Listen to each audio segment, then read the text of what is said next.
comme ville à la bord du mer, il faut coopérer avec la mer pour essayer de maîtriser la mer. C'est pas toujours facile, mais bon, petit à petit, ça avance.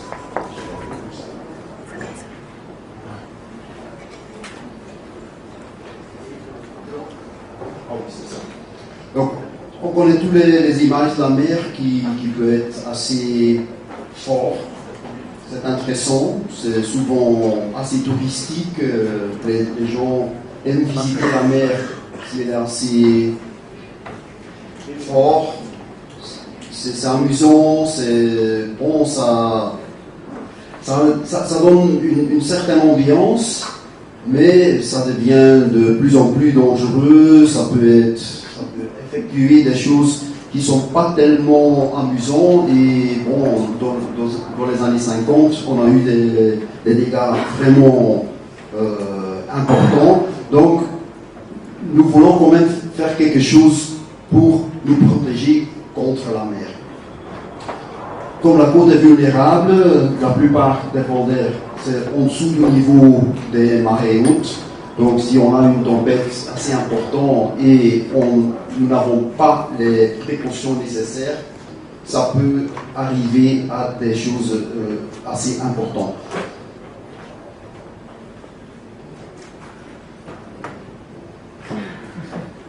Donc en 2010, la Flandre a décidé de faire un plan général pour la protection de la côte. Et dans ce plan général, ce sont surtout des solutions artificielles qui ont été menées. Et donc, de la part de la ville, ça a quand même eu pas mal de discussions. La Flandre voulait faire des murs, tout court, murs en béton, 1,20 m, 1,50 m, puis on est protégé. Si on veut traduire ça dans un contexte urbanistique, on a réfléchi là-dessus, comment on peut faire des prises d'âme, comment on peut faire des constructions qui sont plus adaptables, qui sont plus urbanistiques à intégrer dans la ville, mais ça coûte beaucoup d'argent. Et donc, dans le processus de cette solution-là, on a aussi vu que la nourriture de la plage peut former une solution qui protège assez, mais il faut le faire tous les 3 ans, tous les 5 ans, et ça aussi coûte pas mal d'argent.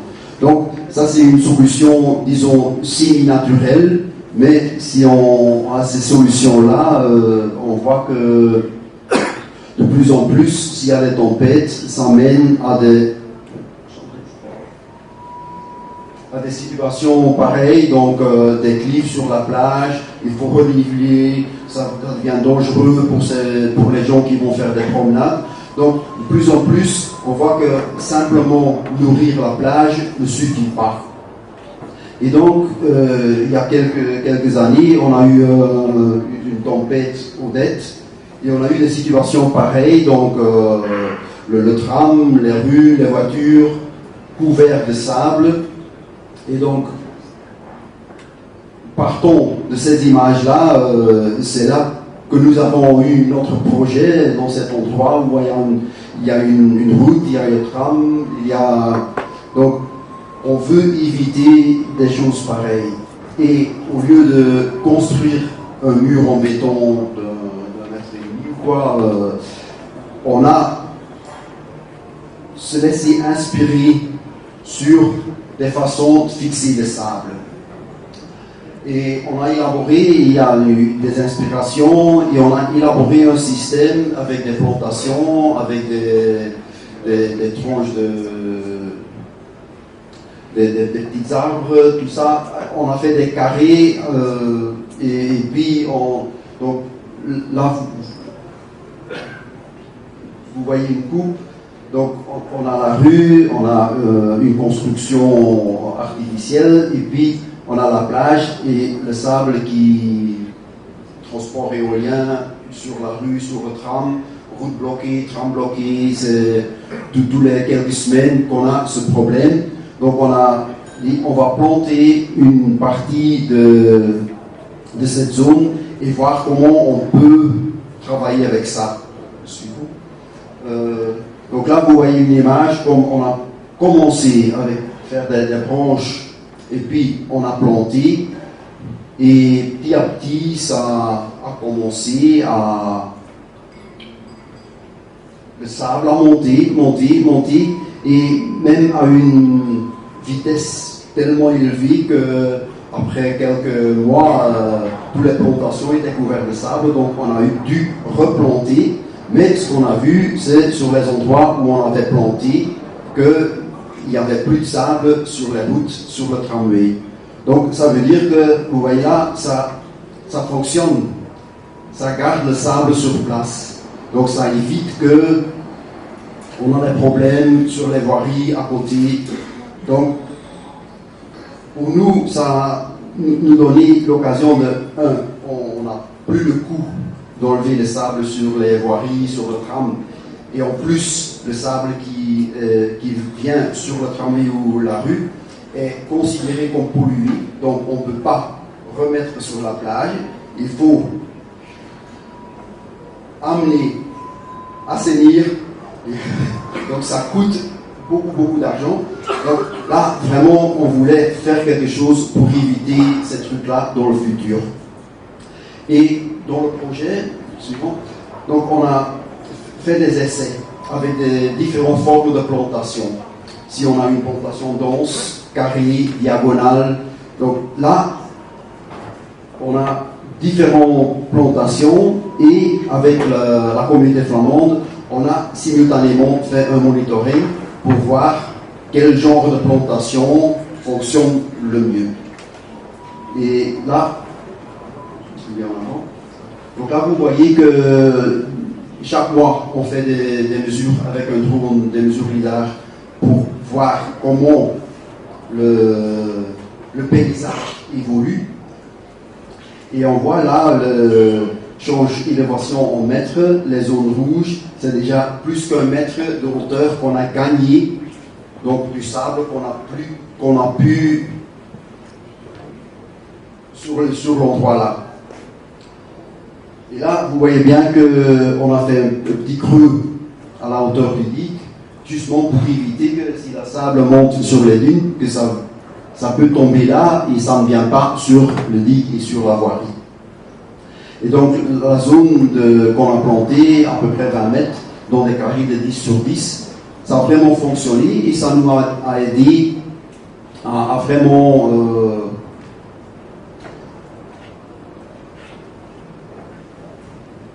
faire une évolution aussi dans les esprits des politiciens locaux, mais aussi des autres services qui ont collaboré dans ce projet. On a vu que vraiment ça fonctionne, ça nous aide. Et donc, aussi à la ville voisine, c'est aussi un projet dans Sark, à Merelkerke, ils ont fait le même système. Devant leur digue, chez nous c'est devant les dunes, et les voiries. À Merelkerke, c'est devant une zone bâtie. Là, ils ont aussi, devant leur digue, fait des plantations, et là aussi la commune de la Flandre fait des monitorings pour voir comment évolue le paysage, comment on peut garder les sables sur place.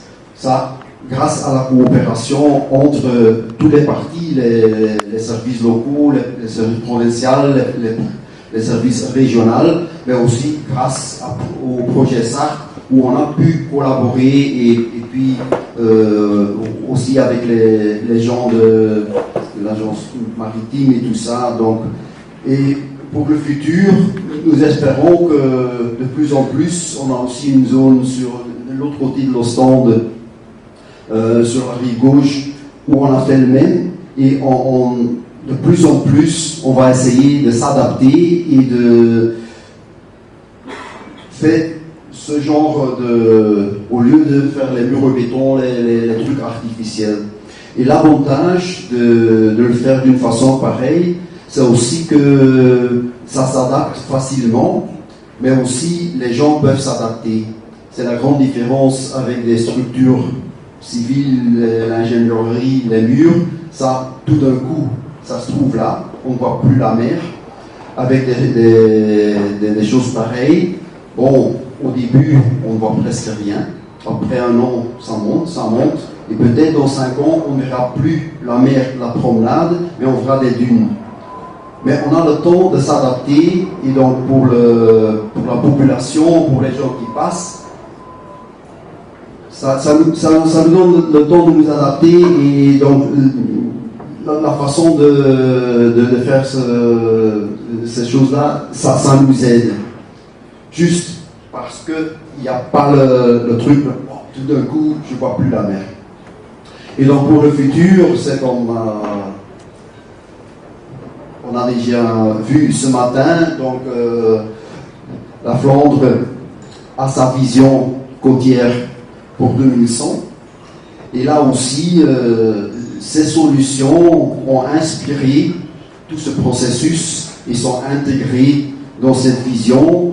Et je montre encore quelques images donc, que nous avons déjà vues ce matin, qui montrent comment on peut intégrer les solutions naturelles dans des solutions plus ou moins hybrides selon l'endroit où ça se trouve. Voilà. Merci beaucoup. C'est passionnant et en plus c'est vrai que c'est beau. Il y a un caractère esthétique à cette solution sur la nature. Je vous propose pour qu'on aille évidemment vite.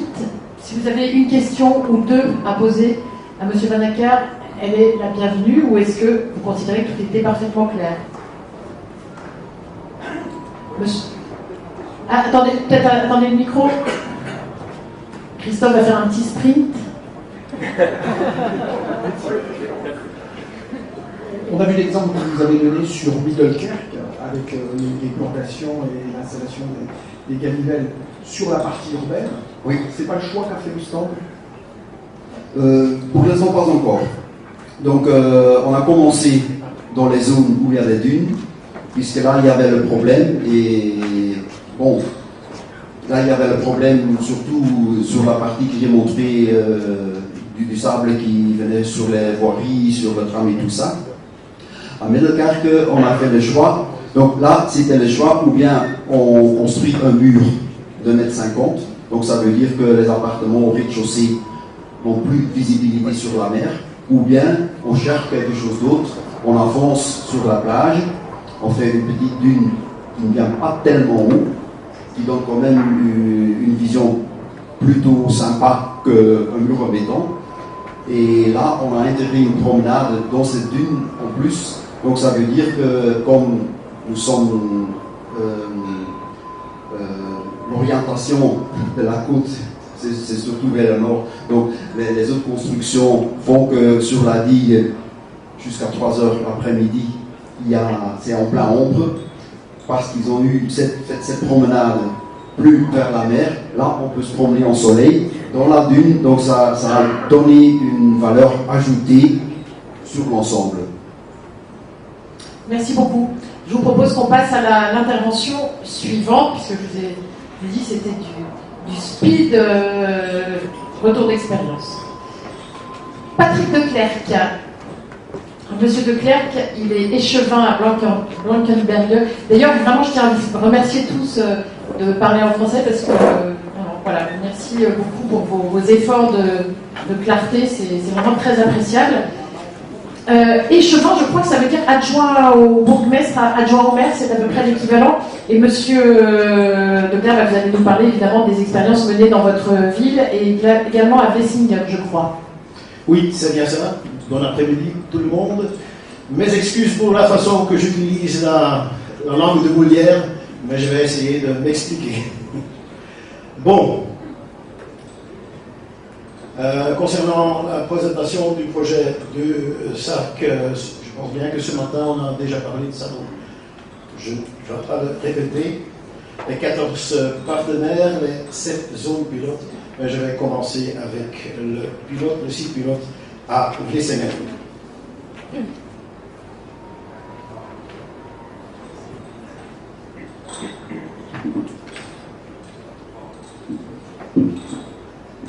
Ça marche. Alors non, mes lunettes.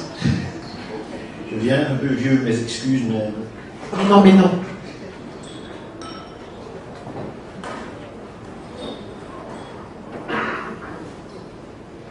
fait qu'on peut. Ok.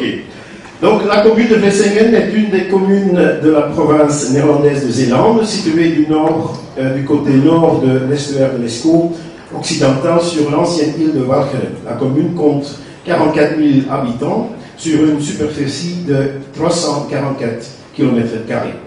Le pilote de Vlissingen est situé dans une zone urbaine à l'embouchure de l'Escaut occidental, là où l'estuaire de la mer du Nord se rencontre.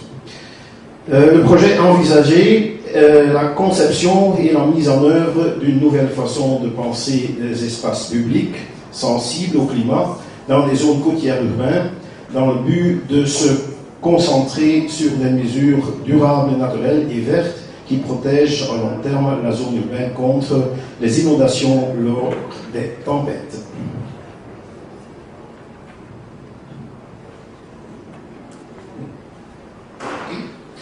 Alors, comme une partie de la ville se trouve sous le niveau de la mer, des infrastructures dures telles que des digues, des murs anti-tempêtes, des brise-lames, etc., ont longtemps été utilisées pour protéger la ville contre des ondes de tempête, les inondations et les grandes marées.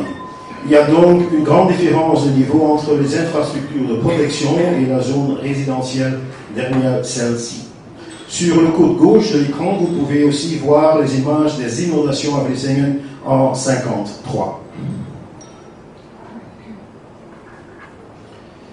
Diverses mesures ont été prises pour chaque sous-zone: nourriture de la plage, réapprovisionnement de l'estran, pose des murettes en pierre, construction de brise-lames, construction de digues à végétation verte, etc. La zone du projet est située dans la partie ouest de la ville, entre la plage, le boulevard côtier, et une zone résidentielle plus ancienne des années 60. L'ancien bassin de l'Écluse, qui a perdu sa fonction, est situé au centre de la zone.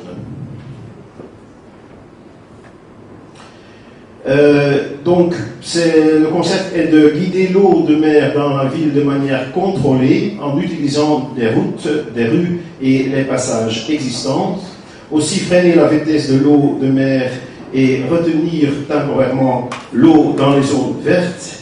Et les zones de rétention d'eau, construire des obstacles pour ralentir la vitesse de l'eau, réalisation des îlots de verdure et plusieurs voies applicables pour le changement climatique. Ici, vous pouvez voir une impression d'artiste de ce qui pourra ressembler la nouvelle situation en cas d'inondation. Cette façon de penser est très novatrice pour les Pays-Bas, car les Néerlandais n'ont pas encore oublié les inondations, bien sûr, de 1953, où il y avait plus de 2000 morts. Maintenant, les gens sont déjà occupés à réaliser les différentes mesures dans les rues de Vlissingen et la cuvette de vidange est également en cours d'adapter pour pouvoir collecter suffisamment d'eau.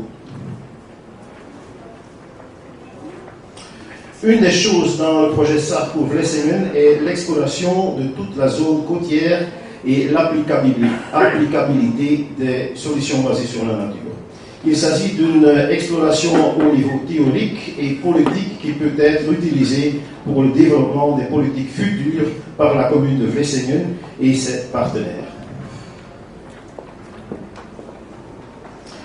L'aspect de participation et de co-création est également très important au long du projet.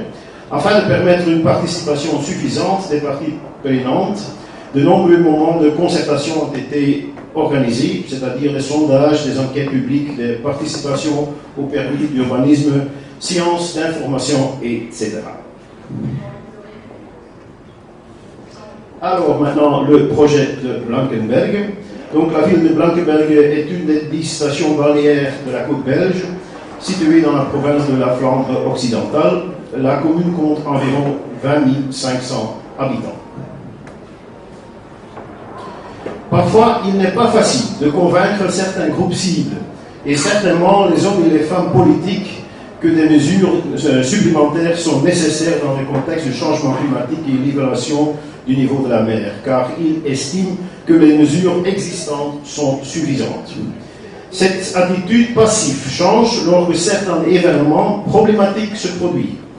Un exemple est la tempête Saint-Nicolas en décembre 2012, lorsque de nombreuses municipalités côtières ont souffert de violentes tempêtes.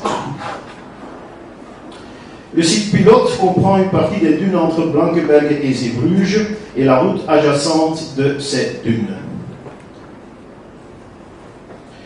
Le schéma directeur de sécurité côtière propose un certain nombre de mesures pour améliorer le niveau de sécurité en cas d'onde de tempête millénaire. L'alimentation des plages de Blankenberge fait partie de cette mesure. Un grand nombre de zones à Blankenberge sont pavées, ce qui rend presque impossible l'infiltration de l'eau.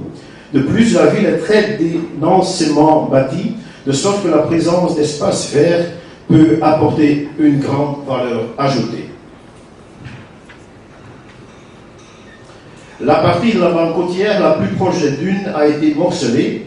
Cette partie contient un trottoir, une piste cyclable, une bande de stationnement, la rue elle-même, et une autre bande de stationnement d'une longueur de 11 mètres. Après le démontage de cette partie, une nouvelle piste cyclable a été créée.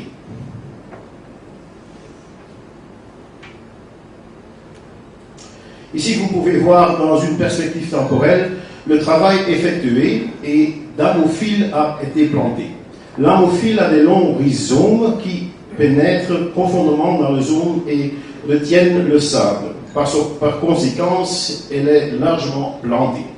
Le casque peut être résisté au vent fort et au sable et à l'eau salée. Après les expériences positives que nous avons eues en tant que ville avec le projet SARC, nous aimerons réaliser encore plus de solutions basées sur la nature le long du littoral. Ici, vous pouvez voir une représentation à quoi pourrait ressembler la partie ouest de notre plage au niveau de la jetée si nous stimulions également un processus de végétation ici. Alors, pour finir, quelques leçons apprises. Relier l'approche de la gestion des risques d'inondation sur le littoral à des défis plus larges, tels que la pression du tourisme, la perte de biodiversité ou les précipitations extrêmes, donc combiner les financements, ce qui est très intéressant et nécessaire. Travailler avec des experts enthousiastes, en plus de votre propre expertise. On a besoin de beaucoup de personnes pour les solutions basées sur la nature. Et troisièmement, un soutien suffisant de tous les parties concernées pour mettre en œuvre les solutions fondées sur la nature. Merci beaucoup. Merci beaucoup. Même chose, avez-vous une question, une précision à demander à notre intervenant? C'était très intéressant. Monsieur au deuxième rang, vous faites courir Christophe. Allez-y. En fait, le but, c'est de dévier la mer derrière la ville et guider le... Après Ségan, hein? Oui. C'est très nouveau. C'est très nouveau parce qu'ils ont eu beaucoup de problèmes en 1953 avec les inondations. Donc les Néerlandais ne sont pas très enthousiastes pour faire ça. Mais on a fait beaucoup de sessions de participation, de co-création, comme on dit. Et maintenant, les gens sont d'accord pour le faire parce que ce n'est pas si facile, certainement pas à Racing. Ils ont doute, enfin, les grands-pères et les grands-mères savent encore ce qui c'était en 1953, donc c'était pas facile de le faire, mais bon, ils l'ont fait et maintenant les gens sont très contents pour en faire. Et petite question, donc la mer rentre, elle va dans ce bac de rétention, Oui. Et elle en sort naturellement, il y a une pente Donc il y a un bassin là qui reste là, donc il y a un grand bassin qui se trouve déjà là, on a fixé un peu plus pour améliorer la façon que la mer peut venir là. Donc, ça va rester là. Ouais. Et ce que je retiens aussi, c'est un mot que vous avez prononcé, c'est la concertation, l'importance de Absolument. dialoguer, d'informer les riverains, etc., pour faire accepter ce type de solution. Et généralement, ça se passe plutôt bien après. Parce qu'on a aussi parlé de Middelkerke, là on a aussi concerté le public, et on n'a plus d'objections. Quand on a rendu le permis, il n'y avait plus d'objections des gens. C'était très, très bien. Mais vous parlez convaincu, puisque mon métier, c'est la concertation. Donc, vous voyez. Merci beaucoup encore. Merci beaucoup. Et la parole est maintenant donnée à Olivier Caillot, qu'on a entendu ce matin, chef du service défense contre la mer au PMCO, le pôle métropolitain de la Côte d'Opale. Et vous allez nous parler de la digue des Alliés, devant laquelle une SFN a été installée. Un autre exemple au Platédois, et puis, si on a un peu le temps, sur une étude que vous avez menée sur le binaire du littoral, monsieur. Bonjour à tous et à toutes.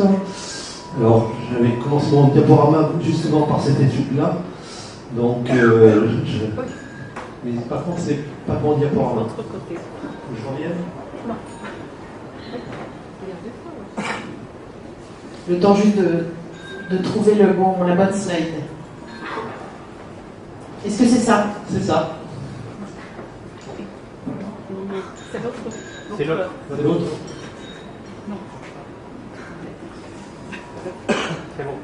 C'est bon, j'ai trouvé la bonne touche. Donc voilà, 3 points, un retour d'expérience sur l'étude stratégique de gestion dunaire qu'on a menée, et puis 2 cas particuliers, effectivement, des Alliés et du Platédois. Alors donc effectivement, on sait qu'on a de l'érosion, on sait qu'on peut avoir des solutions, mais un des points qu'il fallait regarder, c'était où est-ce qu'il fallait mettre ces solutions, faire un diagnostic précis, et puis proposer des solutions les mieux adaptées sur les différents sites. Donc voilà, il y a une étude qui a été conduite sur la communauté urbaine de Dunkerque, la communauté de communes des régions d'Audouic, la communauté de communes Terre des Deux Caps et la communauté d'agglomération du Boulonnais. Donc on va au-delà de l'estuaire de l'A, pour lequel on a fait une étude selon 3 points. Un diagnostic érosion et environnemental, la proposition de solutions techniques de gestion, donc SFL et autres solutions, et puis un aspect juridique et gouvernance sur le littoral. Voilà, donc vous avez sur les cartographies là les différents sites qui ont été étudiés. Et puis on a demandé aussi au bureau d'études de faire un lien avec les différentes tempêtes. Vous voyez ce petit schéma avec les différents événements, parce qu'il faut relier aussi ces diagnostics aux événements qu'on a eus. Parce que si on a une plage qui s'engraisse, c'est peut-être aussi parce qu'il n'y a pas eu de tempête.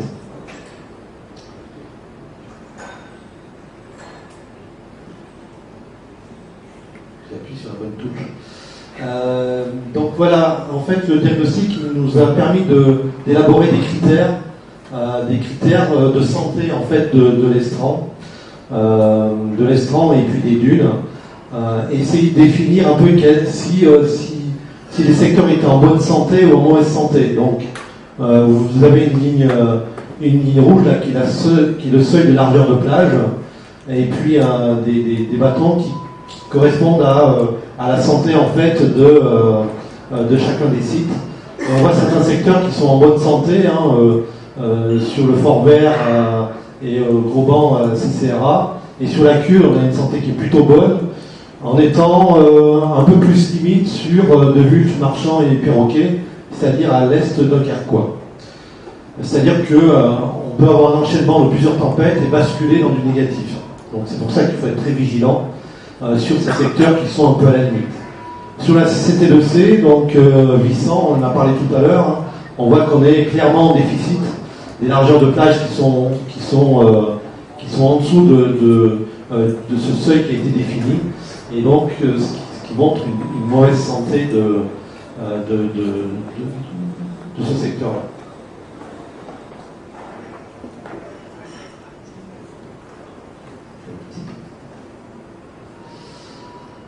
Voilà, donc on a regardé les érosions selon différentes échéances de temps, parce que c'est vrai qu'on peut parler d'érosion, mais si on ne relie pas ça à des échéances de temps, on peut parler un peu de n'importe quoi. Donc on a essayé de regarder ce que ça donnait sur des longues échéances, 2008-2020, et sur des échéances un peu plus récentes, 2018-2020, et pour voir effectivement comment cette santé a évolué. On voit par exemple sur Voie-Plage, là, si on parle sur une évolution de plus long terme ou d'un terme plus court, on a des résultats qui sont un peu différents.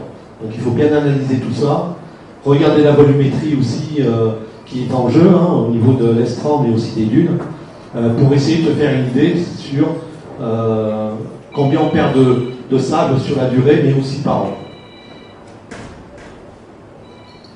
Voilà, donc après pour chaque site, il y a eu un diagnostic environnemental qui a été fait. On a regardé aussi s'il y avait des sifflements dans les passages, parce que les gens marchent dans les dunes.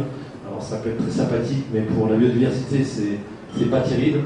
Et c'est pas terrible aussi pour la santé des dunes, parce que les gens qui traversent les dunes et qui vont sur la plage, ça fait des encoches dans lesquelles la mer peut s'engouffrer, et on peut avoir une brèche qui se constitue. On a regardé aussi la partie environnementale avec tous les habitats, la faune, la flore, donc sur chacun des sites. Et puis les propriétaires gestionnaires, parce qu'effectivement il faut relier ces actions avec les propriétaires gestionnaires qui existent sur le littoral. On parlait de complexité là ce matin. Effectivement, ça peut être des communes, ça peut être des EPCI, ça peut être conservateur du littoral, ça peut être le département qui peut gérer. Enfin, voilà, il y a toute une multitude d'acteurs qu'il faut bien connaître. Voilà, et donc il est sorti de là, il y a un panel de solutions adaptées à chaque site. Donc ça peut être la reconstruction du stock de sable par un chargement de plage. On en a parlé ce matin, on verra tout à l'heure l'exemple de la digue des Alliés. Et puis des aménagements pour maintenir le stock sableux constitué de protection en jeux textiles, de ganivelles, des puits en bois hydrauliques, des puits hydrauliques en bois, le reprofilage de plage pour l'entretien, et puis il y a des systèmes aussi qu'on appelle les épis maltais savares, c'est des choses qui ont été mises en place au Canada par exemple, qui commencent à montrer l'efficacité sur certains secteurs.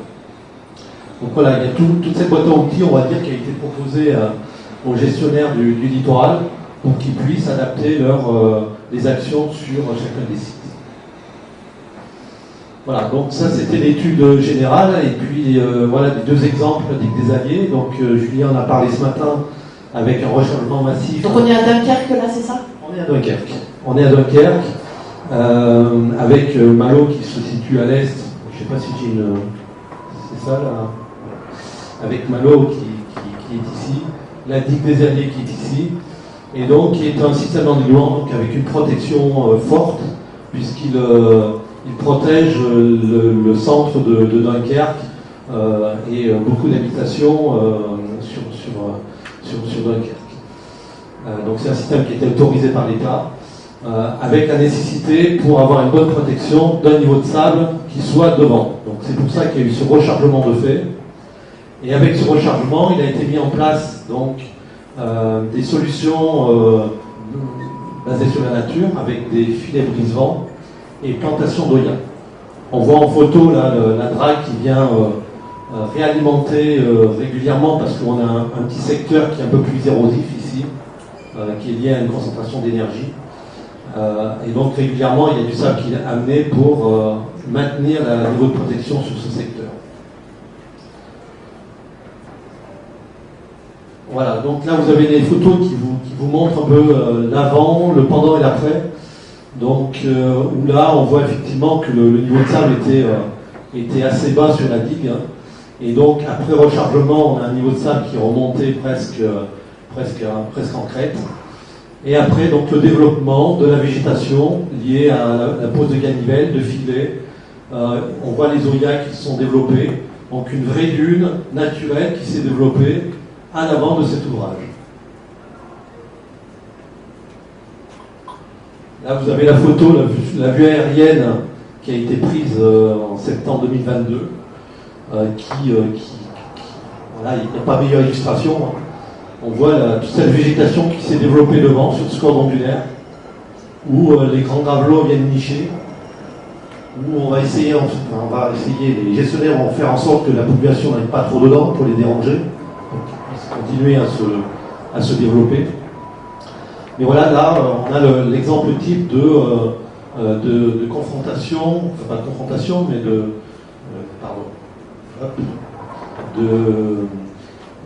de combinaison entre une protection dure, qui est la digue, là, qui est un ouvrage en béton, avec des pales planches devant, enfin voilà, un ouvrage extrêmement dur, et puis à l'avant, une protection qui est hyper douce, qui est hyper naturelle, qui est le cordon dunaire qui est devant.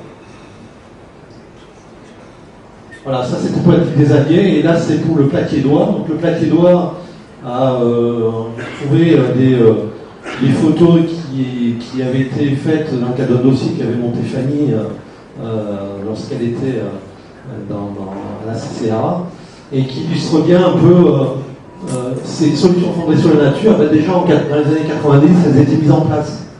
On voit qu'il y avait eu déjà des zodiacs qui avaient été plantés là au niveau de la Lune.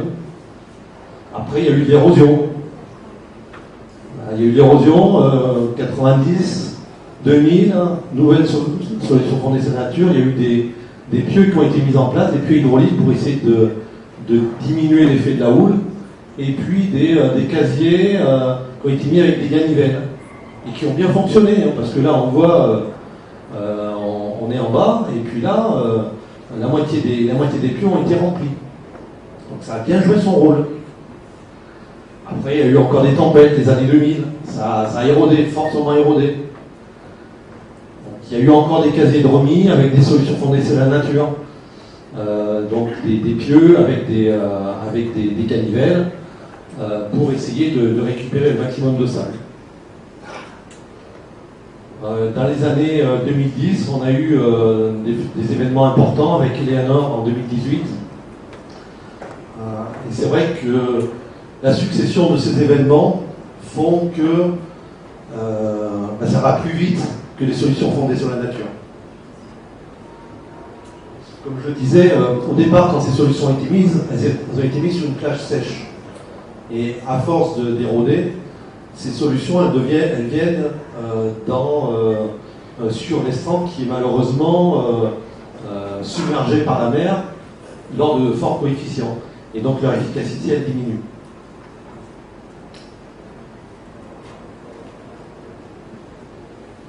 Avancer. Ouais.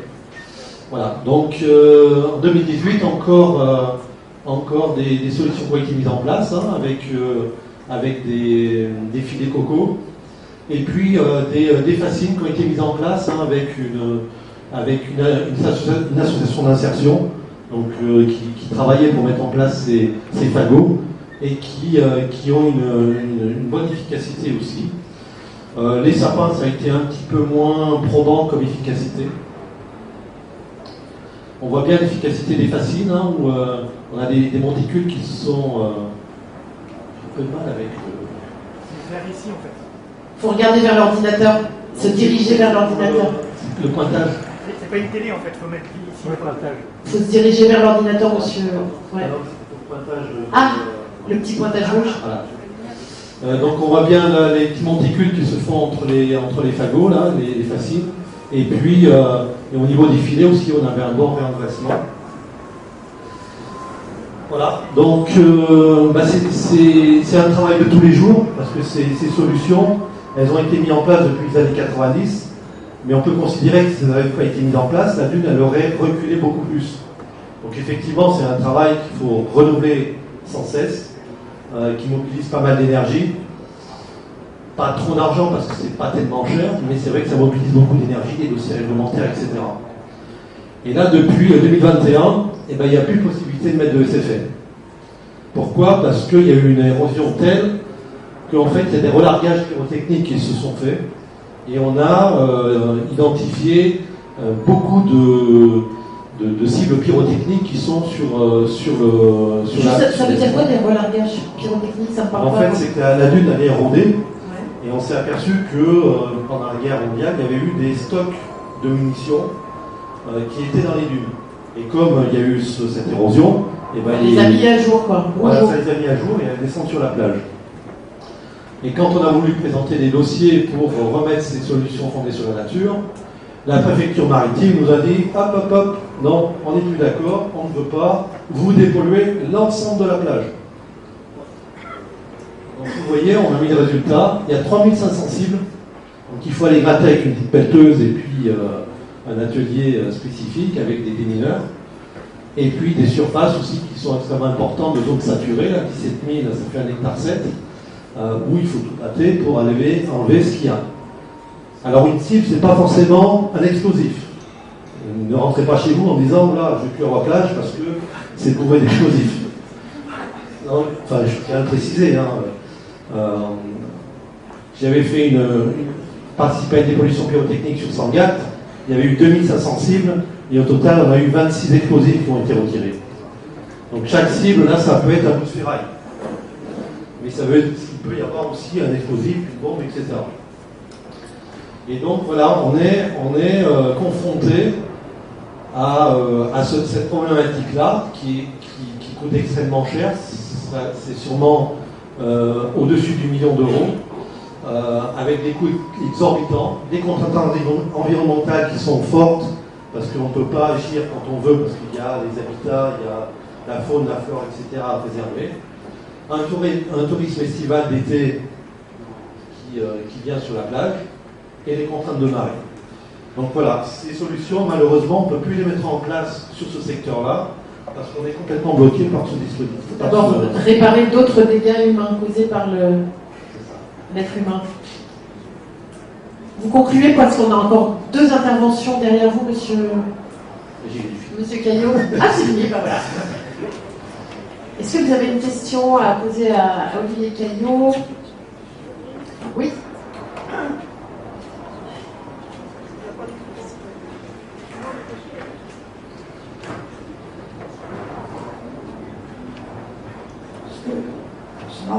Ce que je voudrais dire, c'est que pour le Platédois, la partie centrale du Platédois est en érosion depuis au moins un siècle. Et Briquet l'avait signalé, donc il ne fallait surtout pas mettre un lotissement en arrière, parce que en fait, vous avez un petit système que vous n'avez pas exposé, mais c'est un système de courant divergent qui arrive au milieu du Platédois et qui renvoie le sable de chaque côté.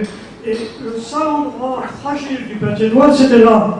Donc il ne fallait absolument pas mettre de lotissement à cet endroit-là. Et ce que vous faites là, de planter d'essayer de piéger le sable, ça ne peut pas marcher. Ça ne peut pas marcher. La seule solution durable, c'était un rassemblement massif à cet endroit-là. Ce que vous n'avez pas fait, mais là, c'est un travail de bénévole qui ne sert à rien, à mon avis. Enfin, excusez-moi de vous dire ça. Alors, je ne suis pas d'accord, ça a servi, puisque effectivement, ça a fait des fusibles pour limiter les érosions. Après, mettre beaucoup de sable, je suis d'accord, mais pour une collectivité comme la CCRA qui a une GEMAPI à 400 000 euros, et voilà, si vous trouvez l'argent... Et voilà, on revient sur le sujet, le nerf de la guerre, l'argent. Malheureusement. Je crois qu'il y avait une autre question rapide. Enfin, une intervention. Le 31 janvier est un jour maudit. Cette année, il ne s'est rien passé. Le 31 janvier 2022, on a eu une tempête de marée avec une surcote de 60 cm. Le 31 janvier 1953, il y a eu une surcote de 2,30 m. Qu'est-ce qui, d'après vous, c'est simplement une réflexion, qu'est-ce qui pourrait bien se passer si on avait la même tempête de 53 aujourd'hui, avec le recul du trait de côte évident que l'on a? Sur ma plage, si on a une tempête de 53, le cordon dunaire, il n'en restera pas beaucoup. Et on sera limite de la submersion du quartier des Écarlines et probablement de son évacuation pour éviter des drames. Mais voilà. Est-ce que ça veut dire qu'il y a de l'information qui est faite aussi à la population, un peu comme quand on est dans des zones à risque, par exemple, d'ailleurs, oui. Oui, parce qu'il y a un sur les conduites à tenir quand. Il y a un PPRL qui existe, et donc il y a eu des concertations, des présentations, et des programmes de réduction de la vulnérabilité où les habitants ont été aidés sont aidés pour pouvoir faire des étages de refuge, tout un tas de dispositifs pour les protéger. Merci beaucoup Olivier Caillot. J'appelle à me rejoindre Ben Parette, qui était là avec nous ce matin. Monsieur Parette, vous allez nous reparler justement, on n'a pas eu le temps de s'y appesantir ce matin, de quelques exemples peut-être. Ce n'était pas tellement prévu, c'était prévu de montrer ça ce matin dans mon exposé. Mais bon, je veux très court dire quelques mots sur notre programme sur les vallées de l'Isère et de Hansame, et je vais essayer. Ouais. C'est vrai qu'on a le réflexe de se tourner vers l'écran. Ouais, c'est difficile. Hein. Bon, là, on peut voir la vallée de l'Isère et on voit la frontière de la France. On peut voir les becs qui forment la frontière et l'Isère qui coule juste vers le mer du Nord. Et donc, ce qu'on a fait en 2020, je pense, c'est demander à la région flamande de nous donner des subventions pour 3 années de former un programme assez vaste avec plus de 25 partenaires. J'ai déjà dit ce matin. Et tu peux voir aussi maintenant les zones qui sont inondables. Et c'est très normal. C'est très normal à la rive droite qu'on a des inondations. Ce sont les choses naturelles qui se passent presque chaque année. On a déjà vu ça cet hiver, je pense 3 ou 4 fois, que les zones étaient inondées. Mais vous pouvez voir aussi quelques villages. Et donc ça, c'est où on a des risques et où le directeur du cabinet a déjà parlé ce matin aussi, où on a eu des inondations en l'hiver 21, où le village de Stavle était presque inondé et les villages de Roosbrugge étaient partiellement inondés. Donc on doit trouver là des solutions pour protéger pas seulement les habitants, mais aussi quelques entreprises et les fermes. Bon, on peut faire ça, comme déjà dit, avec des mesures très fixes, des murs en béton, qu'on a vu tout à l'heure aussi, mais on va essayer aussi de regarder plus loin pour éviter, par exemple, le village de Prouve, qui n'est pas sur la carte, mais déjà plus haut, de stocker de l'eau pour éviter ou pour avoir de la place pour éviter qu'on a plus d'inondations. Avec le pôle d'air, on va regarder aussi à la rive gauche pour avoir, on a quelques mètres où on peut jouer avec, si on a quelques digues ou pas, pour aussi avoir plus de place pour stocker de l'eau. Et l'autre, ici, on a seulement pour ce parti, parce qu'on a 3 parties dans notre programme, et on veut encore ajouter une partie française et une partie à Nieuport vers la mer. Mais bon, ici, vous pouvez voir les actions qui sont choisies par le partenariat pour, dans les années qui sont à venir, pour élaborer ça et exécuter les actions. Mais on a commencé à formuler 5 ambitions. C'est quand même important de noter ça aussi. Ça peut être ambitieux, c'est renforcer le système de l'eau pour mieux travailler avec les futurs changements climatiques. Mais ça peut être aussi des actions plutôt touristiques parce que on est dans une zone qui est très belle et très agréable pour se promener ou rouler en vélo et visiter nos villages, mais d'autres ambitions aussi, c'est améliorer la qualité de l'eau. Parce que dans le Blancard, donc l'autre partie du territoire, on fait de l'eau potable, avec l'eau qui vient de chez vous. Donc si on a des problèmes dans la qualité de l'eau, on doit arrêter de fabriquer l'eau potable. Donc ça c'est un enjeu, pas encore traité largement aujourd'hui, mais c'est aussi un grand enjeu dans ce bassin de la vallée de l'Isère. Et pour finir, encore une autre... non, de l'autre côté. Voilà. Ici on peut voir le village, ou une partie du village de Roosbrugge, presque la frontière. On peut voir les zones inondables et à l'époque, les zones Arcé, c'était une zone qui était prévue pour être construite, donc avoir des maisons. Et dans le plan d'urbanisme, la ville de Poperinge, donc Roosbrugge, c'est un des villages de la ville de Poperinge, a décidé de ne pas avec aussi la région flamande qui a dit que ce n'était plus la méthode de faire aujourd'hui, aménager cette zone ensemble avec la province dans une zone humide avec des possibilités de récréation aussi liées avec l'Isère. Mais ça veut dire aussi qu'on doit chercher dans le village même si on peut avoir encore quelques maisons. Mais le grand enjeu dans ce village-là, c'est pas la zone qui n'est pas construite aujourd'hui, c'est plutôt un peu l'île entre l'Isère et un ancien bras de l'Isère. Et c'est là qu'on a ces inondations. Bon, dans ce îlot-là, on a plus de 40 maisons qui étaient inondées en 21 encore une fois. Donc on doit trouver des solutions aussi. Et donc, dans le plan d'urbanisme qui est refait aujourd'hui pour ce village, on est juste là pour penser des nouvelles solutions, soit qu'on peut faire dans le futur. Mais tu peux voir dans ces villages qu'on a beaucoup des enjeux à résoudre. Bon. Merci beaucoup. Je me tourne vers vous. Je pense qu'on peut enchaîner. Merci beaucoup encore une fois, Monsieur Parette. Dernière intervention, celle de Vincent Lorgans, qui est chef de projet développement durable, aménagement et risque à la ville de Gravelines. Et puis on va en profiter pour remercier à la fois Vincent qui a été à la manœuvre pour l'organisation de ce séminaire, ce colloque, et également le service, je crois, communication et protocole. Voilà, c'est à eux que vous devez l'organisation de ce séminaire en grande partie.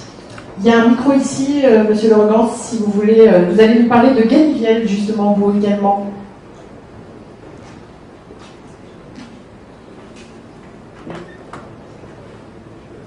Peut-être qu'il faut l'allumer, regardez si celui-là... Oui, je ne sais pas s'il a été éteint.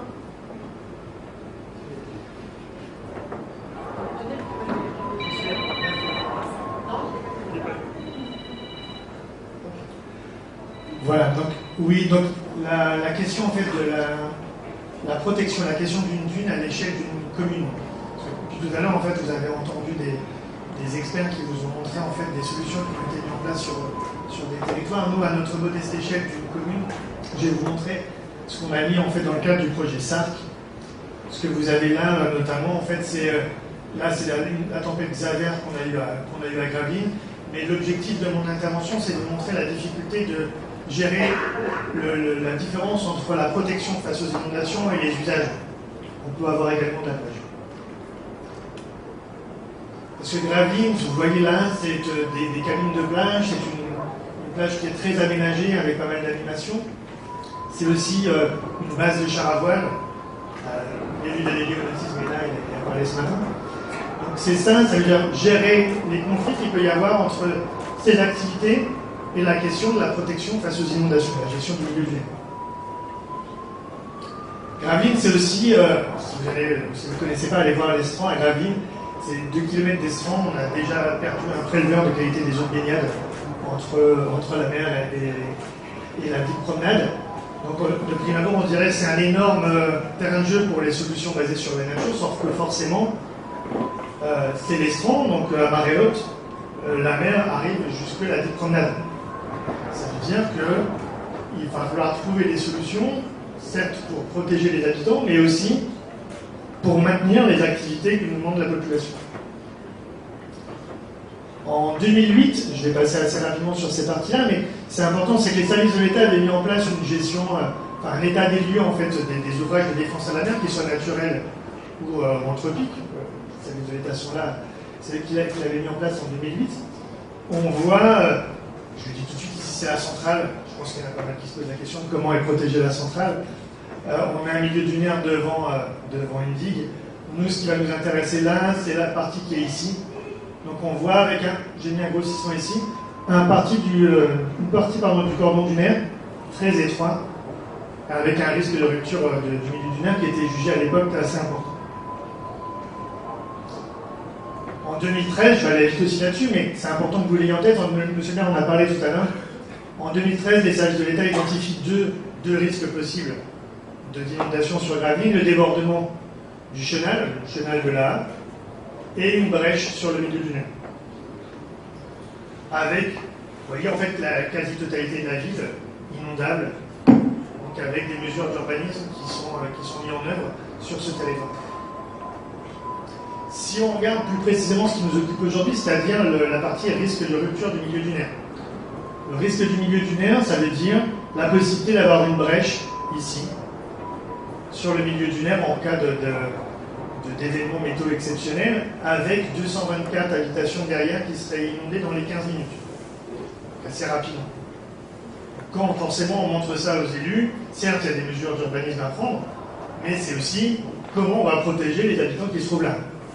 Or, la rupture du milieu dunaire qu'on a là, il ne se fait pas n'importe où, il se fait exactement à l'endroit où on a une base de char à voile.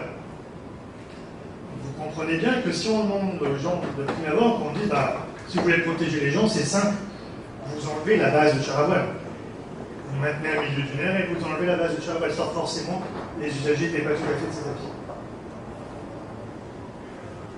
Donc on demande au PMCO une étude qui réalise en 2018 pour nous aider à trouver des solutions pour conforter ce milieu dunaire.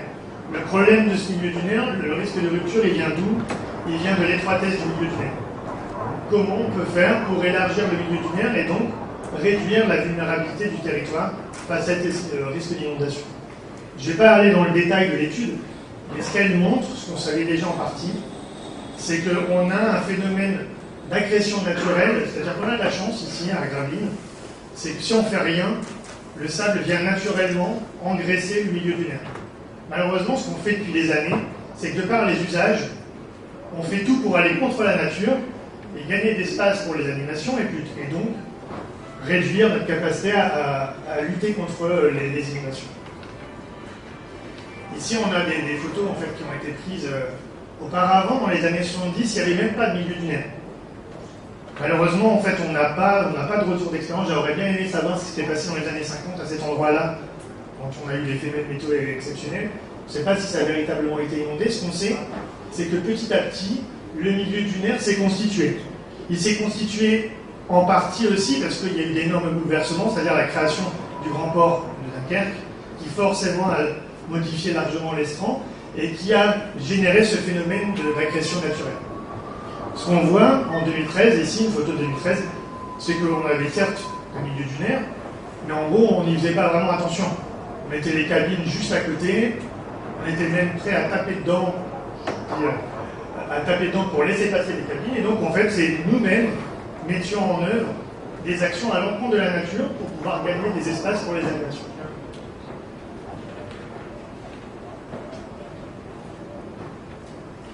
On discute, on voit qu'il y a des scénarios qui se dessinent, on discute avec le PMCO, je vais vous présenter après ce qu'on a réalisé, mais en fait on découvre aussi un petit truc, en fait, c'est que le bureau d'études qu'on mandate détermine avec les modèles qu'il utilise qu'en fait finalement il n'y a pas de risque d'inondation, que le milieu dunaire ne peut pas s'effondrer compte tenu de la largeur de l'estran. On a 2 km d'estran, imaginez bien que l'énergie mécanique des vagues qui arrivent sur le milieu dunaire, elle a le temps de s'essouffler. Et donc forcément, il y a moins d'énergie qui arrive sur la Dune, et donc moins de risque du milieu dunaire. Ce qui ne veut pas dire que ça ne peut pas arriver. Ça veut dire que dans les conditions prévues, dans les scénarios que nous a donné les services de l'État, c'est-à-dire, je le rappelle, seulement 60 cm de hausse du niveau de la mer à l'horizon 2100. C'est-à-dire rien par rapport à nos amis belges et néerlandais. On voit qu'il n'y a pas de risque. On voit qu'il n'y a pas de risque, mais donc c'est bien, hein, mais en même temps, ce qu'on se dit, c'est pas de risque, ça veut dire pas de priorité sur le papier, ça veut dire pas de financement possible. Parce que forcément, les élus l'ont dit tout à l'heure, il n'y a pas d'argent. Donc forcément, on va mettre de l'argent là où les risques ne sont pas les plus importants. Sauf qu'on l'a vu, 60 cm, c'est rien. Il faut quand même se préparer à quelque chose de beaucoup plus important. 1 mètre, 2 mètres, 3 mètres. Donc, même si on n'a pas un risque avéré, il y a quand même un intérêt à développer le milieu dunaire qui se constitue naturellement. Ça, c'est la première chose. Par contre, donc, pas de possibilité de financement. Puis la deuxième, je vous le dis quand même, parce que je le dis souvent aux amis des services de l'État, c'est même si donc pas de risque possible sur les scénarios développés dans le cadre du plan de prévention des risques littoraux, les contraintes d'urbanisme restent. C'est-à-dire on ne peut toujours pas aménager derrière ce milieu dunaire. Donc ce qu'on lance, grâce au projet SARC, qui permet de financer en fait les aménagements, c'est la mise en œuvre, je vais vous montrer les photos après, de 620 mètres de ganivelle qui va protéger le milieu dunaire, éviter d'avoir des passages des habitants, des touristes sur le milieu dunaire qui viennent dégrader le milieu dunaire. Et puis, comme on va essayer de gagner un peu sur la plage, essayer d'élargir ce milieu dunaire. On en profite également pour refaire les accès à la mer. Je vais vous montrer après l'un des accès à la mer qu'on a refait, et puis forcément ce fameux accès char à voile. Comment trouver un compromis entre protection face aux inondations et maintien des activités nautiques. Ce qu'on a fait juste avant ça, c'était le moment où en fait, on voulait tester les ganivelles, parce qu'en fait, on n'était pas les experts. On a voulu d'abord tester pour voir si ça fonctionnait. On l'a testé d'abord sur 80 mètres linéaires, 80 mètres ici. On a convaincu les élus, les usagers, qu'il fallait décaler les cabines. Ça a l'air simple comme ça, c'est pas toujours évident. C'est une partie de mon travail, c'est de gérer des intérêts qui peuvent être parfois contradictoires. Alors j'ai l'élu à l'environnement qui me dit qu'il faut élargir le milieu dunaire, l'élu forcément aux activités la plage qui vient me voir qui dit bah non, ça va pas se passer comme ça, donc il faut trouver une solution. Donc en fait on teste. On teste et puis en fait on voit que ça marche très bien. Ici on a une photo en 2013, on recule, on gagne à peu près 8 mètres de milieu dunaire et en plus on décale les cabines d'à peu près 7 mètres. Ce qui fait qu'on décale les cabines de 15 mètres, c'est rien, on l'a vu par rapport à nos amis européens qui nous montraient en fait le projet juste avant. C'est toujours ça de gagner. Et ça n'a déjà pas été simple à discuter avec les élus, parce que ça veut dire que forcément, une partie de l'année, une partie de la saison estivale, les gens qui ont commandé, enfin qui ont réservé des cabines, ont les pieds en l'eau. Forcément, on les décale. C'est aussi ça la difficulté, la principale difficulté. Donc en fait, on voit bien ici, on a décalé, on les a posés en 2018, 2 ans après, on a déjà ça. On était quasiment au bord. On a déjà ça avec la végétation qui vient spontanément. On voit franchement que ça fonctionne. Là, en fait, on a encore une fois des photos en 2018. Il y a 1,20 m de ganivelles, je crois que c'est ça. La taille, ça doit être 1,20 m. 1,20 m de ganivelles, on les voit bien au moment où on les a installés.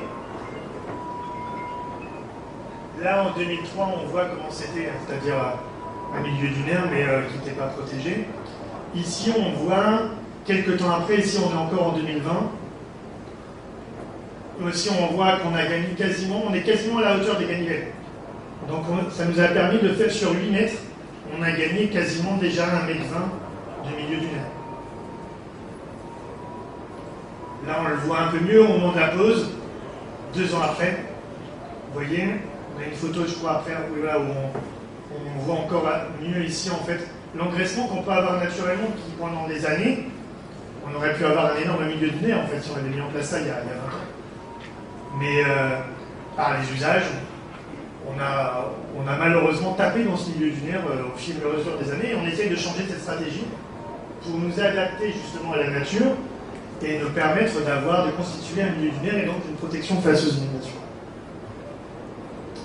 Là, j'ai mis une photo, elle a été prise lundi. Vous voyez, en fait, on voit quasiment plus les ganivelles maintenant. Donc on a quand même constitué un milieu dunaire qui est assez important sur le milieu, encore une fois. Là, maintenant, la question qui se pose, c'est bien, ça a permis de stocker le sable, mais auparavant, on empêchait les usagers d'aller sur le milieu dunaire. Là, on voit maintenant qu'il va quasiment falloir regagner sur la plage. Il va falloir qu'on rediscute avec les élus de la partie touristique et regagner encore un peu ici et d'avoir un peu plus de temps encore, de temps d'usager en fait sur les pieds dans l'eau au moment de la saison estivale. Là, on voit, encore une fois, on voit assez bien la constitution du milieu dunaire, et donc l'efficacité en fait de ces mesures. Je vais aller assez vite après. Donc là, on a l'accès à la plage qui était comme ça auparavant. On l'a refait, et en plus, on a tenu compte en fait de l'orientation des vents. C'est-à-dire que je passais assez vite tout à l'heure. En fait, on a un vent d'ouest en est qui vient ici. L'idée, c'est que d'orienter en fait les accès à la mer avec un angle de façon à permettre une augmentation du milieu dunaire juste avant, en fait, dans le cadre de l'angle qui se trouve ici. On voit que ça a fonctionné assez bien. Ici, on avait même, moins d'un an après, on avait déjà, en fait, on a à peu près 1 mètre, 1,50 m en fait, de sable qui est venu devant. Même chose, là, on voit des exemples, en fait, de la population qui s'approprie, en fait, les lieux. Ça, c'est l'accès du char à voile. Vous voyez, c'est celui-là qui avaient été identifiés comme franchissables dans le cadre d'une rupture du milieu dunaire. Ce qu'on a fait, c'est pareil. On a créé un angle ici, on a le vent qui va plus comme ça, qui amène du sable de ce côté-là. Donc l'idée, c'est qu'on a discuté avec les usagers du char à voile pour voir dans quelle mesure on pouvait un peu dévier l'accès et essayer de profiter en fait de ce phénomène d'agression. Essayer de voir, là juste derrière, on a du sable ici qui se met naturellement. Et donc on a la possibilité, on voit les canivelles qu'on a posés ici un an après, on les voit quasiment plus. Donc voilà ce qui a été réalisé à Gravelines. Alors vous voyez, c'est des petits aménagements sur une petite partie de la plage. Ce qui m'est ça, alors je le retirerai à M. Bien, vous me direz peut-être après, c'est qu'on a également, en fait, j'ai dit tout au début, on a d'abord une digue promenade et après un milieu dunaire. Quand on voit nos partenaires étrangers, on se demande si on a une digue promenade qui n'est pas en très bonne qualité, on se demande si on ne pourrait pas justement avoir quelque chose d'un peu mixte comme ça, c'est-à-dire refaire la digue promenade et peut-être avoir un espace dunaire qui efface et qui permettrait d'avoir une meilleure solution mixte sur les deux. Par contre, la question, c'est ce que... Alors moi, j'ai vu je ne sais pas si vous avez remarqué ça, mais dans les animations qui ont eu au cours de la journée, j'ai vu une différence entre ce qu'on faisait, par exemple, du côté français, c'est-à-dire qu'on engraisse, mais on permet aux gens de venir après sur le milieu dunaire.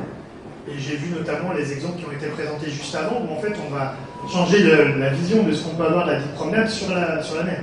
C'est-à-dire que les gens ne verront plus directement la mer, mais verront une dune. Si je vais comme ça voir les hôteliers qui sont dans la plage, vous imaginez que je ne vais pas ressortir vivant. Donc l'idée, c'est qu'il va falloir discuter avec eux pour voir comment on peut faire coïncider justement développement touristique et protection face aux inondations. Voilà.